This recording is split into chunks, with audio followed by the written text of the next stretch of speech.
session this afternoon on modeling in the financial industry. So we have two talks now. The first one given by Steve Jewson from RMS on models, uncertainties, and applications. Next, catastrophes. Sorry, thank you. Great, thank you very much.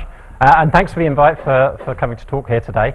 My name's Steve Jewson, and I'm going to talk about this topic here. And I work for a private company, this company RMS right here. I thought I'd refer to something that Peter Challoner said in his talk this morning. Peter Challoner said, well, it's not all about big data. There are some people in the world doing mathematical modeling that's not about big data. And we're certainly one of the companies in the world that do a lot of mathematical modeling that's not about big data at all. We never ever do anything that's remotely big data, but we do run lots of, there you are, Peter. We do run lots of very large numerical models. We have thousands and thousands of CPUs in the basement. We run PD numerical models. We run lots of very big statistical models too, but it's definitely not big data. The funny thing about it is we have investors who don't understand the difference between a PDE and a statistical model and big data. And we have to tell them that we do big data. Okay, otherwise they won't give us any money. Because everybody knows that big data and machine learning are the only ways to make money nowadays in the private sector, right? So, but don't tell them, all right? Don't tell them I said that. Okay, what I'm going to talk about today is natural catastrophes, as it says here. I'm going to split my talk into three parts. So I'm going to talk about this thing called cat modeling, which is what I do, and I'll explain what that is. Then I'll talk about uncertainty a little bit to follow the topic of the meeting, and I'm going to try and say some things about uncertainty that haven't been said before, right? And that's quite a challenge because people have been talking about uncertainty for 100 years or something, and it is very difficult to say something new. So I thought I'd try and find a new slant on it. I'm certainly going to say some things I've never said before, so we'll see how that goes. And then I'm going to talk about some research we do at RMS just to see if anyone's interested in any of the stuff that we're doing and wants to talk to me about it over tea this afternoon. Okay, so cat modeling. What is cat modeling? If you haven't heard of cat modeling, that's short for catastrophe modeling. And the idea is that insurance companies have lots of risks that they need to quantify. So if an insurance company is going to sell you house insurance or car insurance or life insurance, they need to look at you and they need to quantify your risk in some way or other. Then they might sell you the insurance at a certain premium. But even once they've sold you that insurance, they still need to quantify risks because they may have sold, let's say, 10 million insurance policies, and they need to quantify the risk that they're going to have to pay out on maybe 1 million or even 5 million of them at once, and that could easily bankrupt them. So they need to know the risk that could happen. Now, a lot of these risks they can quantify themselves. They have teams of actuaries and so on. So, for instance, risks related to burglary, which happens all the time, happens at a fairly constant rate, that can easily be quantified by an actuary in an insurance company. But insurance companies, especially small insurance companies, really struggle to quantify some of the risks that they face, especially risks due to natural catastrophes, which are big, complicated, and very rare. Risks due to epidemics, risks due to terrorist attacks, and risks due to cyber attacks, which is the latest thing on the list of things that they're trying to quantify the risk of. Okay? If you want to quantify the risk due to natural catastrophes, you really have to study natural catastrophes. If you want to understand the risk due to hurricanes hitting Miami, you have to really study that. You have to study hurricanes, you have to study climate change, you have to build giant mathematical models for how hurricanes what hurricanes look like, how they move, how much damage they might cause, and so on. And that's not something insurance companies can do themselves because they're just too small. But a whole ecosystem has grown up over the last 30 years where the insurance companies pay mathematical consultants to do that work for them. Okay? And so there are two mathematical consultant companies in particular who do that, and then a lot of smaller companies. And I work for one of those two big companies that do that.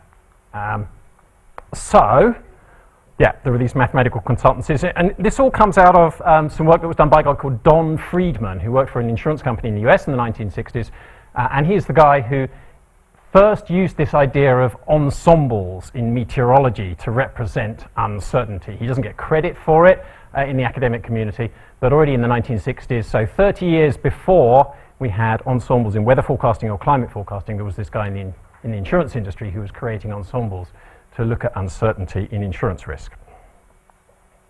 Okay, let me tell you about the company I work for briefly, just in case you're curious. So it's a company with 1,000 employees, and we just do one thing, which is quantify these risks due to large catastrophes.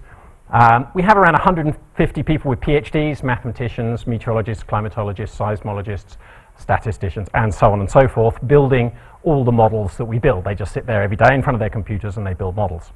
And some of these models take a lot of work, so our biggest, most important model is hurricanes, because hurricanes hitting Florida is the thing that the insurance industry worries about more than anything else in the world, because there's so much wealth in Florida and because there are so many hurricanes. And a typical project to build a model for hurricane risk would take us 100 person years to build. We usually do that not by having one person work for 100 years, but by maybe having 20 people work for 5 years. A kind of fun fact is that we're a British-owned company, and we have a big office down in London, and so you're welcome to come and give us a seminar if you're interested in this stuff, and we'll rustle up 20 or 30 of our mathematical modelers to come and listen to your seminar and argue with you, which is what usually happens. Did that happen when you came, Peter? Yeah. Okay, so what we do is we produce, it's very simple, we produce a piece of software, and the way the insurance companies use it is they have the software and they feed input into one end of the software, and the input is something like a list of all the buildings they've insured. So an insurance company like Aviva, we have Aviva up next, might have insured, I don't know, 10 million houses or something in the UK, probably not that many, 5 million. Yeah, let's say 5 million. Might have insured 5 million houses in the UK. They would have a list, presumably, somewhere in their databases of those 5 million houses with everything they know about those houses. They could feed that into our software, press a button in the software which says, look at flood risk. The software would then run, and out the other side of the software would come a probability distribution. And here's a schematic of a probability distribution, which would tell them how much money they might lose in the next 12 months due to floods in the UK, if that's what they selected in the software, okay? Or they could have selected earthquakes, or they could have selected storms, or they could have selected whatever, epidemics and so on. I guess epidemics don't affect houses, do they? But, and so it's a probability distribution then of how much money they might lose, and it will say something like, maybe there's a 10% probability they lose £100 million, and maybe there's a, let's say, a 1% probability they lose £200 million or something like that. And then they can use that to run their business, to figure out whether there's too much risk they're going to go bankrupt. For every insurance industry, there's always a non-zero risk they're going to go bankrupt tomorrow.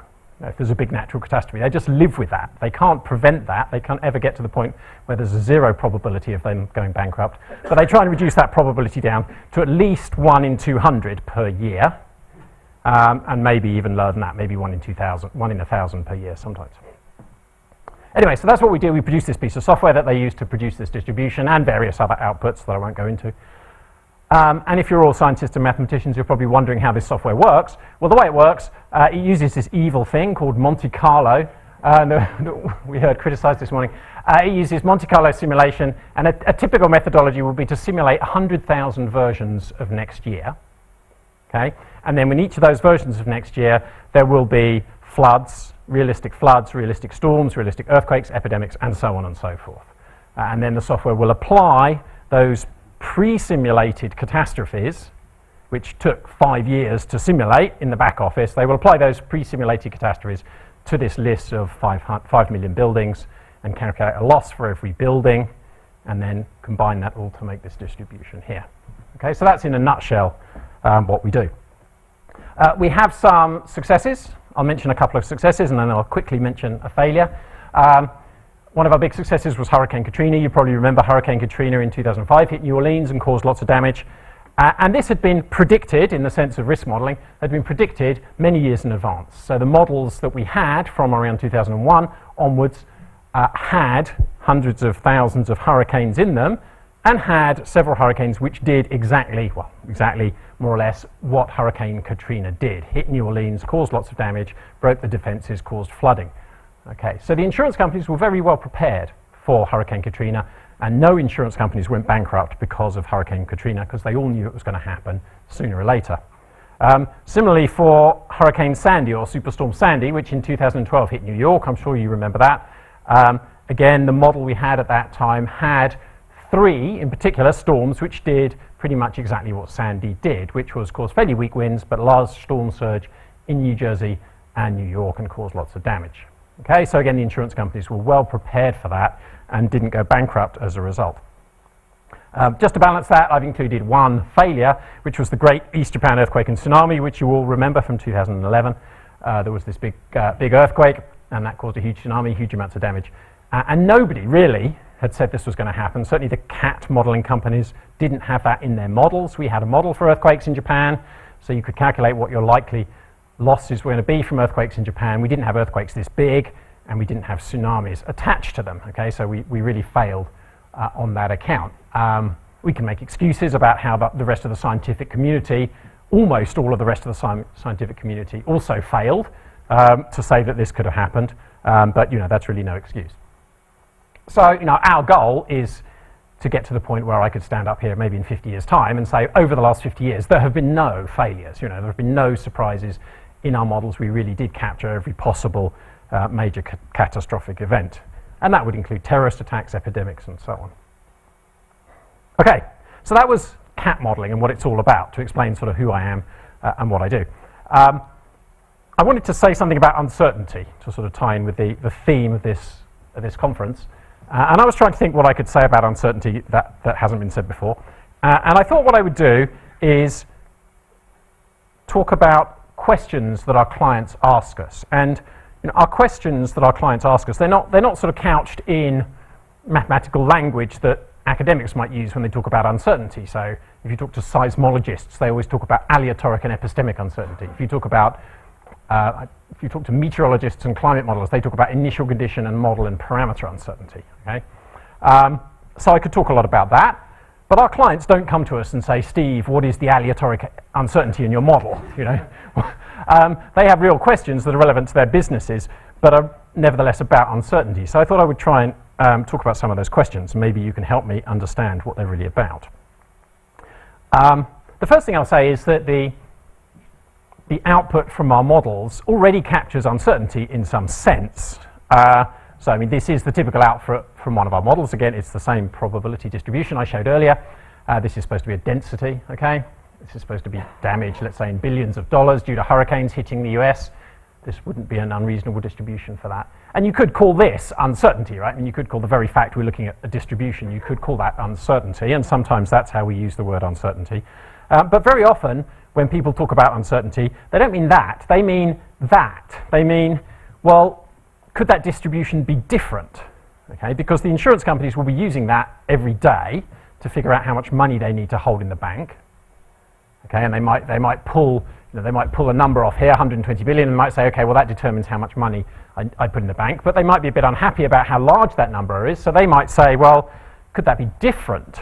Right, and so they might want some kind of error bounds around that. And I know that's already controversial. I mean, I talk to a lot of academics of different flavors, and there's a Bayesian statistician I work with, and he always says to me, well, Steve, that doesn't even exist. This idea of uncertainty around probability, it doesn't even exist. But that's what people ask us about, and that's what people want to know about. So let me give you some of the questions that our clients ask us that relate to uncertainty. Question number one, and this is the most common question. There are two big companies that do this CAT modeling. There's RMS and there's another company called AIR. And we sell our software to a company like Aviva, and they will always come to us and they will say, okay, thanks, Steve, we're using your software. We like the results, we're using them, but if we used your competitor's software, how different do you think that might be? How different do you think those results would be? Would this curve be vastly different, or would it be almost the same? And that's quite important for our clients to understand. There is an unfortunate race to the bottom sometimes when some companies will try all the different models and find the one that gives them the lowest amount of money that they need to hold in the bank and then use that one. But that's not really what I'm talking about here. So, this is a kind of uncertainty, right? When you talk about how two different models might be different, that's a kind of uncertainty. What kind of uncertainty is it? Well, we're all using the same data, more or less. If we're looking at hurricanes, then the hurricane data is all there to download off the internet, so everybody would be building models on the same data. So it's not to do with that. We might be using very similar models, and if we're using the same data in the same models, then we'd have the same parameter values, so it's not parameter uncertainty. You might call it something like model choice uncertainty, or something like that, maybe. It's to do with, the uncertainty is going to be to do with how exactly we chose to model hurricanes and the risk of hurricanes, and how exactly our competitors chose to model hurricanes and the risk of hurricanes. Okay, so that's the kind of uncertainty that they would want in that particular case. Which is one, there are many kinds of uncertainty, and that's just one of them. That's just one slice of the bigger picture of total uncertainty. Okay, so that was the first question I thought I would mention. The second question is quite similar, but also slightly different. Second question we often get asked is, Steve, we know that you're going to upgrade your model next year, because we regularly upgrade our models with like new technology, new ideas and so on. And we often get asked, well, when you upgrade your model next year, how much do you think it will change? Is it going to change by this much, which is going to be very disruptive for all the people who use the model, or is it just going to change by this much? And that's very useful information to know for companies, because if it's only going to change by this much, they don't need to allocate a whole team of people to think about what the implications of those changes are. If it's going to change by this much, then they're going to have to probably change the whole way they run their business, because they might suddenly have to find $10 billion to put in the bank to support the risks they're taking on. And we've got a lot of trouble. Anyone who's in the insurance industry knows that RMS got themselves in a lot of trouble in 2011 by making some huge changes to our hurricane model, which caused the whole of the insurance industry to change how much money they had in the bank overnight, because we changed our estimate of the risk, and it was very disruptive. Okay? So nowadays we often get asked, how much are the results going to change? And people are hoping the results won't change very much.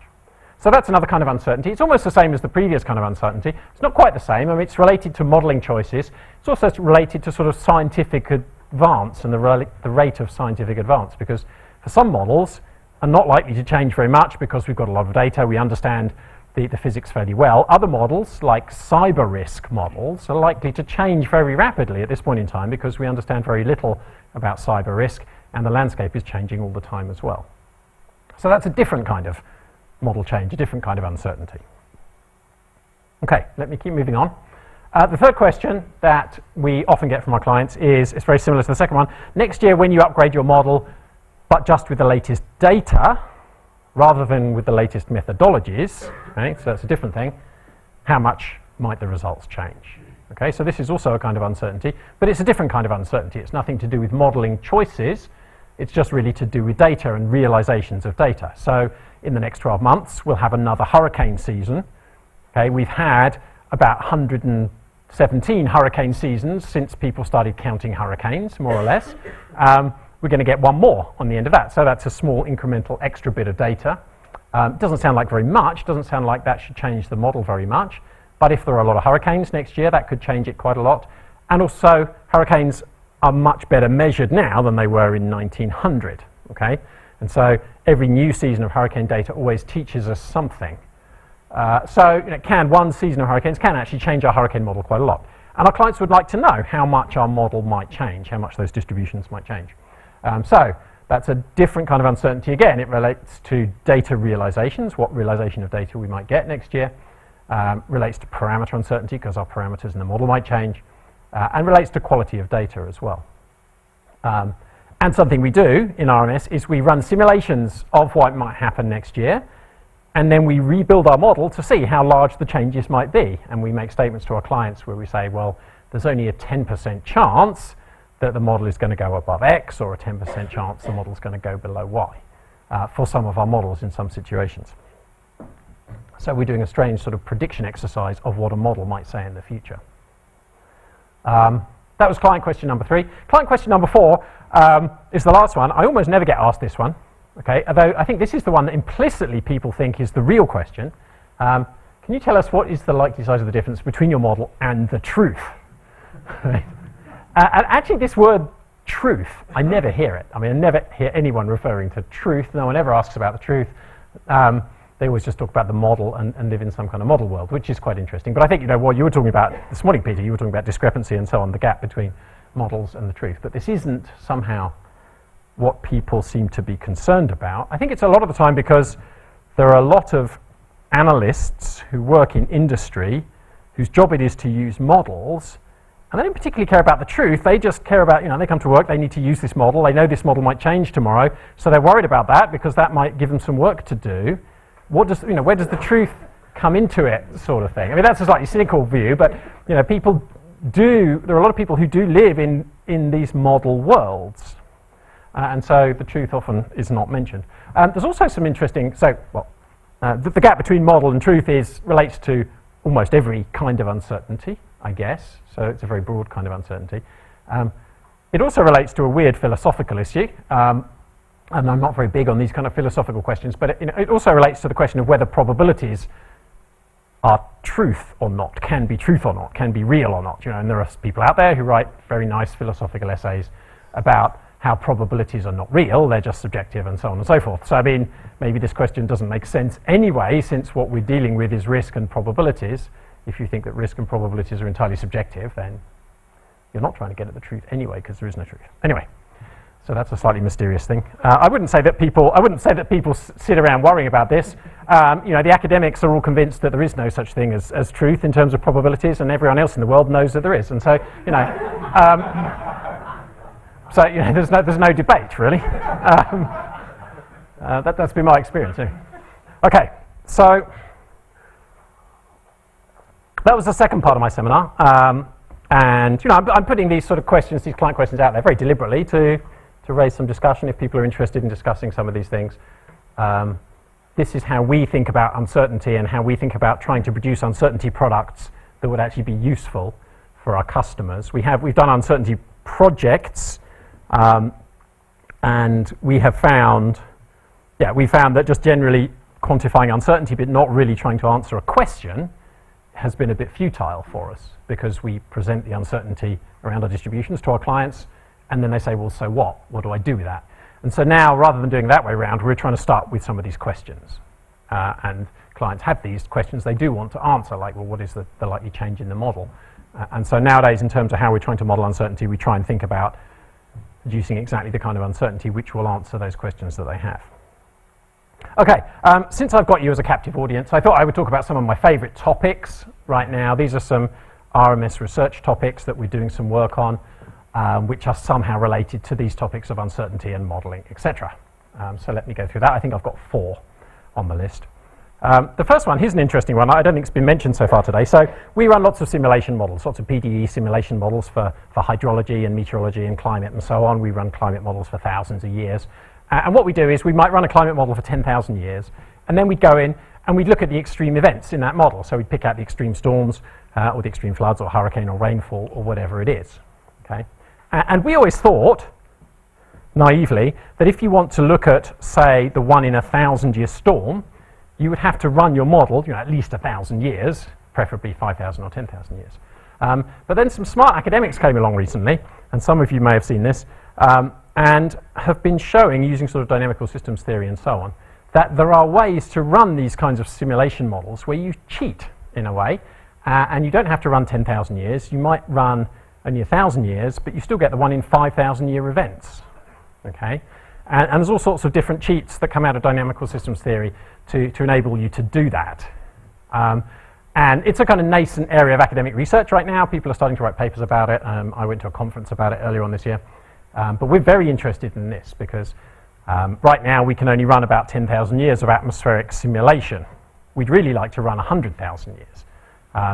But if we can run 10,000 years, and yet get the 1 in 100,000 year event, that would be great. That would really improve our risk estimates for those kinds of perils. Anyway, so that's question number 1. Question number 2 is an attempt to relate a bit to what Peter was talking about in terms of surrogate models. So we use something, I've got another piece of terminology for your list of terminology, Peter. Your surrogate models, we call them response functions, which I think is some kind of old engineering terminology for the same idea as far as I understand it. So maybe you can add that on your list. So we use response functions for trying to understand uncertainty in our models. But they are slightly different from yours, I think. So you had those 4 black dots, right? And those 4 black dots were deterministic results. Now, in our case, those 4 black dots would be samples from a distribution, okay? And then we fit some kind of surrogate models to those. So the data is stochastic, the data you're starting with, because our models are stochastic models, okay? So I've called that, anyway, stochastic response functions. So we use these things that we call stochastic response functions. And there is this very neat mathematical result that you've heard me talk about before, which is that the kind of models that we're talking about, when you think about uncertainty and sensitivity and how to quantify it in a big mathematical model, you usually think, well, instead of running the model once, we have to run the model 1,000 times because we have to turn every single dial to every single setting or whatever. And we might use Latin hypercube or something to do it cleverly, but you have to run the model a lot of times, okay? There's this very neat mathematical result which says for the kind of models we're talking about, you only have to run the model once And if you do it right, you can still extract all the sensitivity and uncertainty information. So it's no extra effort from what you were going to do anyway, and you can still get all of that information out of the model using these stochastic response functions. Nobody believes me when I say that, okay, so you're all looking very incredulous, so I'll move on quickly. Anyway, so we're doing research on that. We did write a paper on that a few years ago, and we're doing some research on that. Happy to discuss that if anyone's interested in that topic. My third research topic relates to some of the questions that our clients are asking. I've become very interested in this whole question of model changes. So you have this universe of people who exist in some world of mathematical models and don't necessarily only look at the truth, or don't necessarily always look at the truth, but very often just look at the model and then how the model will change and so on. So if you talk to people in trading industries, there may be some people here who know more about this. The price of electricity is determined by the ECMWF weather forecast model, basically, on a day-to-day basis or a second-to-second basis as it varies. And when the ECMWF produce a new weather forecast, the price of electricity changes. Okay, so the price of electricity is not determined by reality, it's determined much more by the model. So these are people who live in some kind of model world, and what matters to a lot of these people are model changes and trying to predict the sizes, the likely sizes of model changes. And so this is one of my favorite topics. We've done some research and published some papers on this, but we've looked at how to predict the size of changes in model forecasts in different contexts, such as weather forecasts and climate forecasts, and also in the kind of CAT models that we build. And there are some interesting things you can come up with. So, for instance, in weather forecasts, you can actually predict how much weather forecasts are likely to change in advance. You can't tell whether they're going to go up or down, because if they were, that would already be factored into the forecast, right? But you can predict whether it's a kind of forecast which is only likely to change a little bit, or whether it's a forecast that's likely to change a lot. My trader friends in London tell me that's very useful to know. Anyway, there's a whole bunch of decision theory aspects to that. If you get into the decision theory of how to use forecasts, you very quickly get to this point where you realize you need information about how the forecast is going to change. Not only how good the forecast is, how uncertain the forecast is, but also how it's likely to change from today to tomorrow. So there's a whole bunch of decision theory that comes into that, and then there's modeling aspects of actually how to make those predictions. Okay, happy to talk to anyone about that if they're interested. I think I'm the only person in the world who's interested in this topic at the moment, but I'm always looking for someone else to talk to about this. And the final thing is relates to Bayesian models and Bayesian statistics and so on, and we try and use Bayesian statistics to include parameter uncertainty in our models. There are certain situations where including parameter uncertainty in a subjective way, which is one sort of school of thought in Bayesian statistics, is not very ideal, because we often have to present results to regulators, and the regulators may not like subjective dials in the model that allow the modeler to adjust the results. They believe in this idea of objectivity. Now, you can argue till you're blue in the face about whether there's such a thing as objectivity, but at the end of the day, if you have to pass the regulator's test, you have to pass the regulator's test.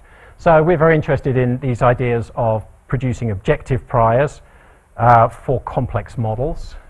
It's famously impossible to produce a perfect objective prior system, which is why a lot of people have given up on this idea. But there are still people working on it, including ourselves, and we've come up with some simple methods, and we're looking into some other methods for how to create objective priors for complex Bayesian models. So that's another fun topic, and I think that's my lot, actually. Yeah, there we go. 26 minutes, so I may be slightly overrun, but thanks very much for listening, and grab me over tea. I have to leave a bit early, but I'll be around for tea, so grab me over tea if you're interested. Thank you. Okay, thank you very much. Are there any questions? My question is one about ethics rather than methodology. So you're clearly coming at this from the perspective of the insurance industry. Mm-hmm.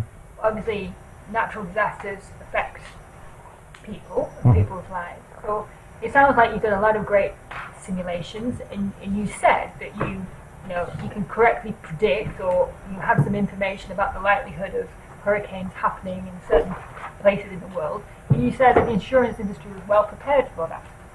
But it's clear that actually people on the ground were not. So you're doing things to satisfy customers from a financial perspective. do you and other companies like you share your results with other bodies, such as emergency response, public health, those kinds of bodies who could maybe do other things with the information that you do? Yeah, no, it's a good question. And I mean, in both the case of New Orleans and New York, they weren't prepared at all for the cities themselves weren't prepared at all for something that the insurance companies knew was going to happen. And it's the same in the UK as well. The UK government has a flood model for catastrophic flooding in the UK, and we have a flood model. Our flood model has 200,000 flood scenarios in it. UK government flood model has one flood scenario in it, which they. So do we share the information? So we're a private company. We're driven by one desire, which is to make money. And I mean, as individuals, we're driven by other desires too. But our existence depends on our ability to make money. Obviously, if someone pays us, we will give them all sorts of information. I guess you're sort of saying, do we give information away for free in any situations? We don't. If we could find a way to do that, that wouldn't compromise our ability to make money and hence continue existing, then I guess we would. I think probably our cases where we do. We work a lot with the Nature Conservancy Council in the US. We've been doing projects with them to try and understand natural sea defences and the value of natural sea defences and so on. So we do work on those kind of projects, but we certainly our data is not as widely used as it could be. If there were a way to make it more widely used, I think a lot of the employees in the company would love that. The company as a whole, the senior management of the company really do just want to make money, but the employees want to do more than make money. But it's difficult because no. There's lots of different industries represented here, and the network that Peter and I talked about earlier. How information in one industry can be disseminated into another industry or another organisation. You could use it in a different way. Yeah, I mean, your question relates to something which I think is very unfortunate, which is the way this whole industry has developed. So now a huge amount of money goes into our models and our competitors' models and so on, and they're not published and they're not publicly available. And a lot of that research work will never see the light of day, and so on and so forth. And that's kind of unfortunate that that's ended up like that, But I don't know what the answer is to that. Just to come in on that, there's a related issue about the regulatory extent to which an insurance company is allowed to favour or subcategorise people into different groups. Like, you're not under EU law, you're not allowed to discriminate on the grounds of gender. So for flood insurance, for example, certain areas might be denied insurance altogether, given that the flood chance is higher in that region. And so the more you subdivide people into different categories, one group says, well, if you do that, then insurance companies will just simply lose market share. So there's a trade-off between covering the mutuality of insurance, of covering people, so the people who have floods pay for the people who don't have floods pay for people who have floods. So the moral issue is at the level of whether an insurance company should be neutral and spread the risk, or whether it can discriminate. For example, genetic discrimination. Yeah. So I think that's where the moral issue lies: is whether you're helping people to discriminate or not. I mean, that's a very subtle point. Yeah, I mean the insurance industry is all about risk, what they call risk differentiation. Which is about trying to understand risks at as granular level as possible, down to the individual house and exactly what the risk is, and the individual person and exactly what the risk is, because that's where the profits lie, right? An insurance company that can really differentiate between the good and the bad risks will only underwrite the good ones, and will make more money than the insurance company that doesn't do that and ends up scooping up all the bad ones through adverse selection. And so that's the commercial pressure in the insurance industry is all about careful risk selection. Then in the UK we have this has been a very long debate between the insurance industry and the UK government, as you probably know, and the latest kind of solution for that is there's a special reinsurance company called Flood Re, or a special insurance company effectively called Flood Re, which will now at the moment says that they will insure anybody in the UK, so anybody in the UK can buy flood insurance at a pretty reasonable price. Okay, but the plan is, I mean, but that's essentially then just subsidising people who've got nice houses on the river, right? So, so the plan is over the next 25 years to phase that out, so that those reasonable prices will become progressively more and more unreasonable, with the idea that in 25 years' time, everyone is actually paying for the risk that they're taking, which is the sort of fair, one might say, the fair approach. And at that point, those people with nice houses by the river may not be able to afford to live in a nice house by the river anymore once their subsidies are taken away. So that's one example of an approach to that in the UK. The genetic side of it is... So depressive, but if it's a National Health Service, yeah, then, you know, people who get cancer are paid for in some sense by the people who don't get cancer. So for public authority or that National Health Service, becomes mutual, the idea of mutualisation, yeah. preserved, but you're saying it's going to die out of the insurance sector. Well, that's the way things are going right now. I mean, that's the current... Oh, I know, it's just a yeah. question. That's the plan that the government and the Association of British Insurers has put together for flood insurance in the UK, which has been a big sticking point because there have been people who couldn't buy flood insurance in the UK. And the plan they came up with was to try and move to a pure market system. You're not...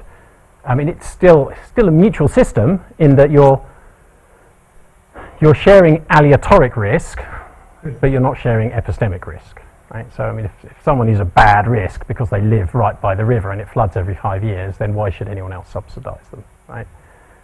But, you know, let's subsidise the people who were really unlucky and got flooded even though they live on a hill, because that was just bad luck. So that's the philosophy that things are following right now. In house insurance, but I mean, house insurance is a different moral case from the NHS and people getting cancer, I would say. Okay. There was one more question, and then I think we move on. Okay, so I just wanted to follow up on your questions today. You say the first was to simulate only the extremes. I'm referring to the last questions you posed.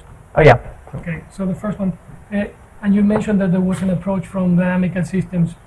Are you referring directly to importance sampling? Because that's what I would do in that case. I mean, you have a low probability event versus that is multiplied with a huge potential debt associated to it, and then you try to change the measure in the path space, so you actually would do that.